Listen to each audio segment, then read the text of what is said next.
Mtazamaji wa Stein TV, nazungumza na wewe kutokea katika ukumbi wa mikutano wa Stella BCD Hoteli, na hapa kubwa ambalo lilikuwa linaendelea ni mkutano wa wamiliki wa shule binafsi pamoja na vyuo mkoa wa Kagera. Na mgeni rasmi katika mkutano huu alikuwa ni mkuu wa mkoa wa Kagera, Mheshimiwa Hajat Fatma Abubakar Mwasa. Na kubwa zaidi ambalo limezungumzwa katika mkutano huu ni mashirikiano ambayo yanapaswa kuendelea kuwepo baina ya sekta binafsi katika elimu pamoja na sekta ya umma kwa maana ya serikali. Katika mkutano huu wamiliki wa shule za binafsi pamoja na vyuo pamoja na wawakilishi ambao wamehudhuria hapa, wao walikuwa na ya kusema baada ya mkutano huu. Sasa kwa majina naitwa Mwalimu Themistocles Ernest. Ni mtaaluma wa shule ya msingi Karadea Karagwe. Kiujumla tunapokutana hivi kwenye mikutano kama hii tunapata faida kubwa. Tuna changamoto nyingi ambazo tunakutana nazo tunapokuwa tunaendesha swala hili la kielimu hasa sisi kwenye shule za binafsi. Lakini tunapokutana hivi tunapata bahati kubwa ya kukutana na viongozi wakubwa ambao wana fursa kubwa ya kutatua changamoto zile. Kwa hiyo ni rahisi tunafikisha changamoto hizo na inakuwa wepesi sana kutatua changamoto hizo. Naitwa Mr. Justin Wekiza, ni meneja kutoka shule ya Victoria Nursery Care. Mkutano wa hivi kwanza unatoa fursa kwa sababu kama unavyojua shule za private zinakutana na changamoto tofauti. Sasa tunapokuwa tumekusanyika mara hii tunapata fursa za kuongea na viongozi kwa ajili ya kutatua. So far kama ulivyoona tulikuwa na rasi, lakini pia tarehe 11, 12 kuna kikao Dodoma cha kukutana na Mheshimiwa Rais. Kwa hiyo kuna agenda zinazungumzwa ambazo zinakuwa ngumu zinatatulika. So far ni mkutano mzuri na kila kitu kinakuwa vizuri.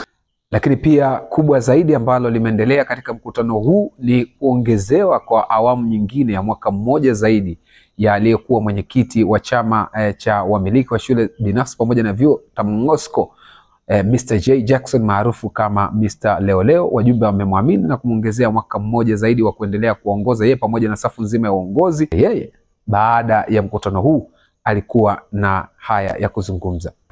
Ni fursa nzuri sana kwa sababu nimekuwa kiongozi kwa muda mrefu.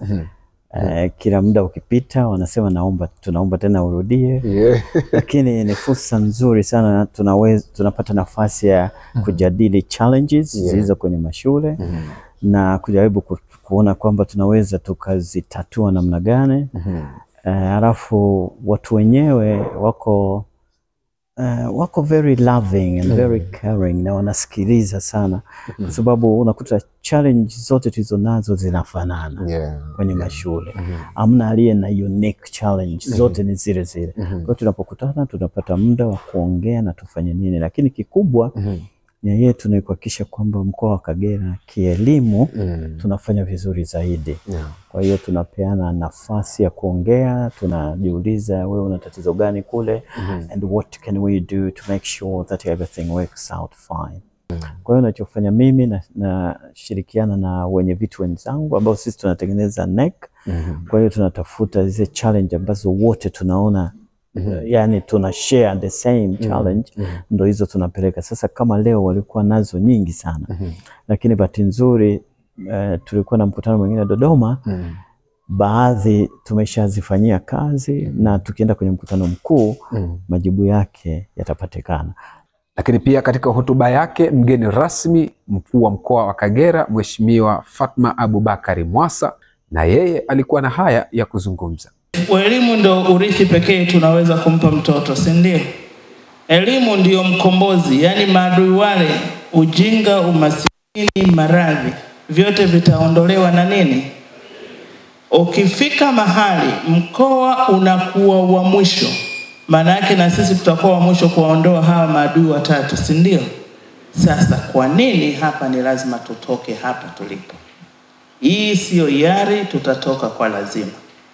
Niwashukuru sana nyinyi wa shule binafsi. Hakika mnapambana sana na ndio mnaotutoa kimasomaso kwenye mkoa huu. Hongereni sana. Shule binafsi zinafanya vizuri sana na zinapambana kuingia kule kwenye 10 bora. Napenda kutumia nafasi hii kutoa pongezi maalum kwa shirikisho la wamiliki wa shule binafsi na vyuo kwa kupokea vizuri uamuzi huo na kuchukua hatua thabiti na kuwekeza katika ujenzi wa shule za awali, msingi na sekondari pamoja na vyuo vya ufundi, ualimu na elimu ya juu. Mfano, katika mkoa wetu hadi sasa kuna jumla ya shule za msingi 103, sekondari 91, vyuo vya ualimu 3 na vyuo vya ufundi 8. Hizi zote zikiwa ni taasisi za kielimu zinazomilikiwa na sekta binafsi. Ni ukweli ulio wazi kuwa mchango wa sekta binafsi umewezesha mkoa na taifa kwa ujumla kupata mafanikio makubwa ya kielimu tunayojivunia leo. Hongereni sana.